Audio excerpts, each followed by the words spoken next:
So guys, the people in this administration are fond of making weighty statements during inauguration, even without considering their consequences. During the presidential inauguration, our current president told Nigerians that subsidy has been removed, even without considering the consequences. That is what we are saying. The new minister of the Federal Capital Territory, Tinubu Wike, who was sworn in on Monday by President Bola Tinubu to assume his role as minister, set social media buzz after stating during a press conference that any house built in contravention of the city's master plan will be demolished.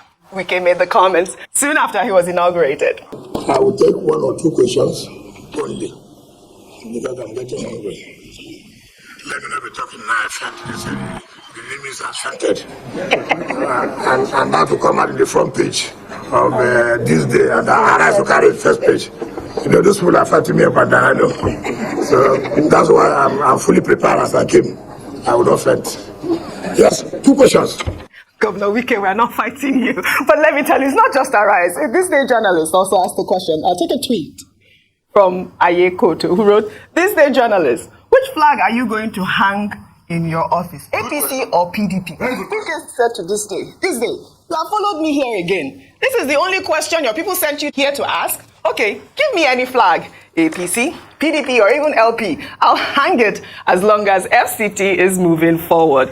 Let me take another tweet. This is from Bola, who wrote, "To whom it may concern, hello, sir.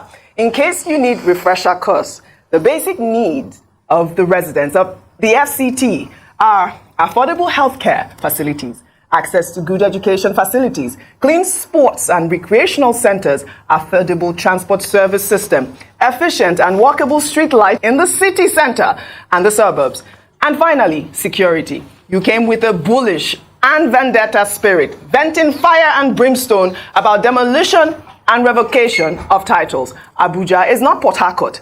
If you create chaos in the city, you will jeopardize your principal's interest, and he will be forced to sacrifice your job, or you will learn humility on the job." Kayode, over to you. I mean, that video actually got me because he was threatening to demolish these structures, and people were applauding.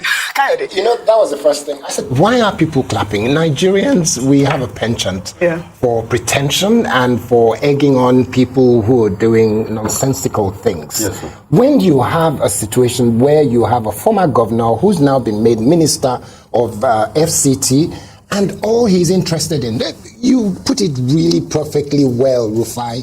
What is the situation in terms of data collection in Abuja? Bola, PDP member, stated it as well. List of health facilities in Abuja. I go to Abuja regularly. If you see some of the hospitals in Abuja, there are no facilities there. You have to pay for water. If you want drips, you pay. Everything you pay. You can't get anything. And here is Wike coming in. First day in office. He has not done any assessment analysis of what the problems are, what the people of Abuja need. None at all. All he's interested in is, I will destroy your property. Whether you're ambassador, you're minister, you're governor, I don't care. So definitely, some of the former governors from his state and other places, they should watch out because he's going to target them. That's the impression he's given. Mr. President of the Federal Republic of Nigeria, call your man to order. Tell him that what you've put him there to do is to make Abuja a quintessential and a very special place that people want to travel to. Transport system, what is it? They're still using Keke Napep in Abuja. There shouldn't be any. There should be rail line. There should be all kinds of things. It's not supposed to go to the airport. They've not used it in a while. He should focus on the things that matter to the people. That should be his priority. Well, more on the ministerial screening. The Minister of Solid Minerals Development, Dele Alake, defended his ministerial appointment on Monday, stating that President Bola Tinubu gave him the position because he is the president's most trusted ally in light of the ministry's strategic position to Nigeria's economic renewal. My portfolio has been the major shocker in this entire cabinet, assignment of portfolios and all of that. However, I can tell you authoritatively, it's deliberate. My portfolio is deliberate. Now, everybody knows, at least those who have analytical minds and who are following global trends in economic development, hydrocarbons are going down. Oil, petroleum is going down globally. in the economic sector. Now people are moving away from those areas. Now you have electric cars, you have alternative fuel, you have gas, you have everything, which means our over-reliance on oil is going to be detrimental to the growth of the Nigerian economy moving forward. So what is the next bet? It is solid minerals. That's the next oil of Nigeria. Now, with this critical sector in mind, who will the president put there? The person he trusts most. The person who has a passion in his own estimation, who has a sense of responsibility, the knowledge, the vision, the courage to drive that sector and harness those critical resources for the benefit of Nigeria. And that's why I'm here. All right, now we know why Dele Alake is in that position. I mean, it did cause a lot of controversy. I know you're saying, wow, but earlier I heard you talk about the fact that, people were jubilated, not knowing what they're coming to do is war. Let me just take a Wale Edu's celebration. Solidarity forever. Solidarity forever. Solidarity forever. For the union makes us strong. Solidarity forever. All right, Ayo, over to you. Rufai's jaw. Rufai, just close your door. Interesting day yesterday. Whilst we're still on air, the ministers were being inaugurated at State House. Yes. State House Hall. Now, one of the things I must say is that, first of all, congratulations. Second of all, you had to get, working immediately.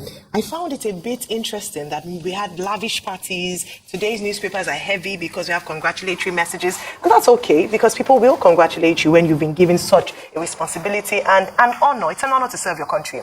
However, I believe that instead of celebration at this point, the ministers should be more focused on the arduous task ahead of them.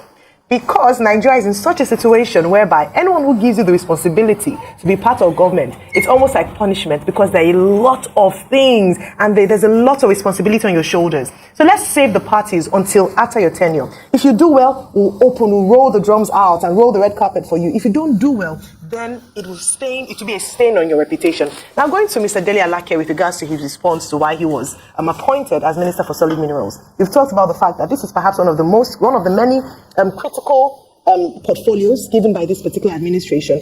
And I dare say that it's also a ministry that would have benefited immensely from a technocrat who understands the working of that industry. But I also must mention, as I said earlier when the first announcement came, that it's an opportunity perhaps for him to pivot. If you look at his antecedents, his history, since coming to politics, he's been saddled oftentimes with the ministry or the responsibility of information, strategy, in some instances, communication. In fact, initial appointment under this administration was essay on media and publicity, and now he's gone on to Solid Minerals. Surprise of this particular announcement. I'm hoping, Mr. Dele Alake, that with how jubilant you sound and look in the video when following your inauguration, it would make you become more in terms of your responsibility. Take on this responsibility. You have advisors. You might not have experience in this area, so you have people whom you can listen to. Away with the detractors, away with the naysayers, and face the job ahead of you. It's a huge task, and I hope that you can deliver. I wish you all the best. Rufai, over to you. I mean, my mouth opened and was like, that Mr. Dele Alake could actually say, because he's the one closest to the president and he's the most trusted. And he's been a communication expert all these years to know that there are some things you don't say in public. Do you know how other people will take that? So other people are not as close as you are? Is that it now? I mean, even if you wanted to justify, he will have said, oh, I am humbled by this, it's a challenge, and I'll see what I can do about it.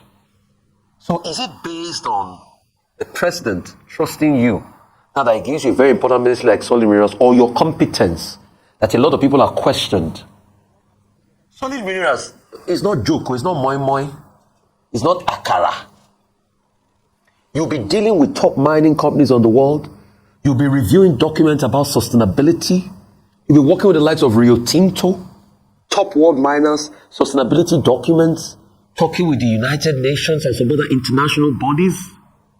Also talking with financial companies all around the world to be able to raise revenue.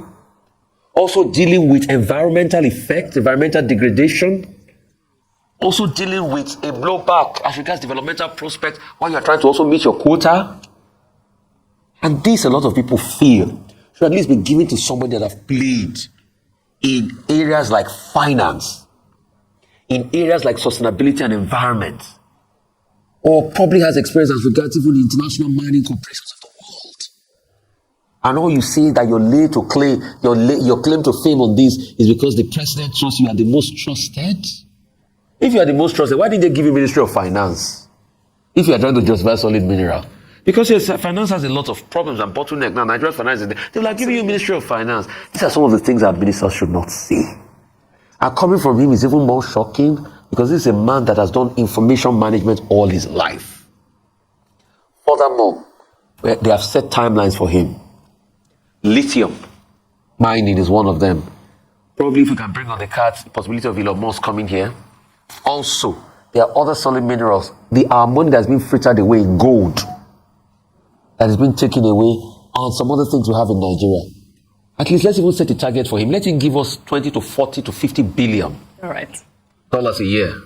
All right, then we'll take another story. As states begin to implement the distribution of palliatives to cushion the effects of fuel subsidy removal, concerns are being raised as to the actual impact of the palliatives on the most vulnerable. In Kwara State, 1,200 bags of rice were distributed over the weekend to 16 local government areas. Each local government area has 12 wards, which comes down to 8 bags of rice to each ward. Bàtàwájọ́ ọ̀hún, wọ́n wá ní ìjọba àpapọ̀ ní federal government. Wọ́n fún ìpínlẹ̀ Kwara ní 1,200 bags of rice. Ẹgbẹ̀rún kan àtọgọ́rùn-ún méjì àpò ìrẹsì. Tó dàjí báàgì, wọ́n wá tó wọ́n ní 36 ìkèlé wà nínú báàgì kan. Wọ́n wá so àgùnbẹ́lẹ́wò ìyá odò ọ̀tà àti Adéwọlé housing estate. Wọ́n pín ìdíwọ́ fún wa. Wọ́n so papọ̀. So àwọn mẹ́ta àwọn pín ìlàjì báàgì ìlàjì báàgì kan fún ike mẹ́fà kan gbogbo àgùnbẹ́lẹ́wò lọ́kọ̀ọ́.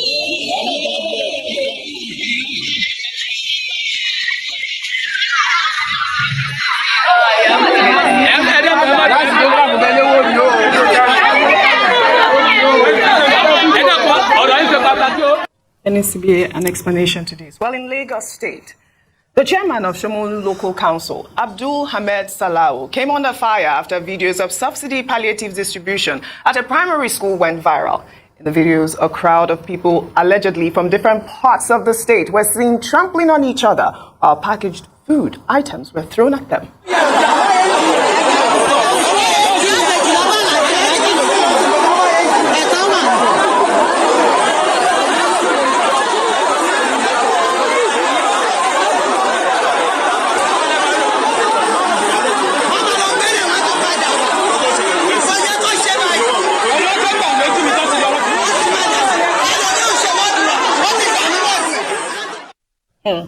There's more story to this. The Lagos state government is saying that it was a controlled environment, but the fact remains that, that happened. I guess these people were not part of the council and they came there and they came at the end of the distribution. But well, more on palliatives. In Kaduna State, Governor Uba Sani on Monday announced the reduction of school fees in state-owned tertiary institutions, slashing them by 50% as part of palliative measures to reduce the effect of fuel subsidy removal, which has led to the high cost of living in the country. While speaking at a committee meeting, the governor said that the reduction of the tuition fees was in response to the public outcry over the current fees being charged by tertiary institutions in the state and its effect on school enrollment and retention. I think this is, kudos to Governor Uba Sani. I mean, this is what we need to see, immediate effect on the palliative. I mean, look at that. We have the Kaduna State University. The fee was 150,000. Now it's reduced by 30%. Now it's now 105, and so on. Nuhu Bamali Polytechnic. It was 100,000. Now it's 50,000 naira. But that's what we need to see in governance. Over to you, Ayo. We must celebrate the governors who are doing a lot in terms of trying to alleviate the sufferings of their people based on the fuel subsidy removal, even though the federal government hasn't done anything, conclusive or anything significant. Look at what happened in Kwara State. Look at what happened in Shomolu in Lagos State. Yes. When this announcement of the 5 billion naira palliatives, by the way, 52% is a grant, 48% the governors will pay back. I said it was abysmal. It wasn't anything to write home about because it's going to create more chaos than support. Look at what happened in Shomolu. Irrespective of the government's position, that is disgraceful. It shows and demonstrates the reality of the people. How many bags of rice do in words like that? Okay, they eat today. What happens tomorrow? It's not enough. And so I think it creates more problem than any solution. Well said. We take our final story. Residents in Kano on Monday staged a protest at the government house over alleged plot to influence the verdict of governorship election petition tribunal. Flora Azinge, the chairperson of the State's National and State's Houses of Assembly Election Petition Tribunal, had raised the alarm that some lawyers were attempting to bribe judges to influence the verdict of the court. Azinge alleged that money had been flying around the tribunal and warned that nobody should approach her with money or collect any financial inducement on her behalf, despite warnings by the state's police commissioner that protests over the tribunal sitting in the state had been banned. Residents trooped out in defiance. We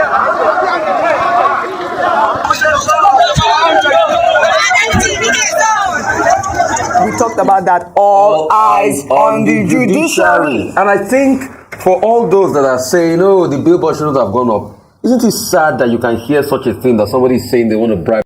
So guys, yes, it is a season of coming out to make declaration or to make state. So guys, you can see that the people in this administration are not even careful in the kind of state for them to take their time. Which each time they come out to say one or two things to the public, they should really know that those statements are capable of, changing things negatively in Nigeria. So guys, let me know what you think about this in the comment section below. Thank you.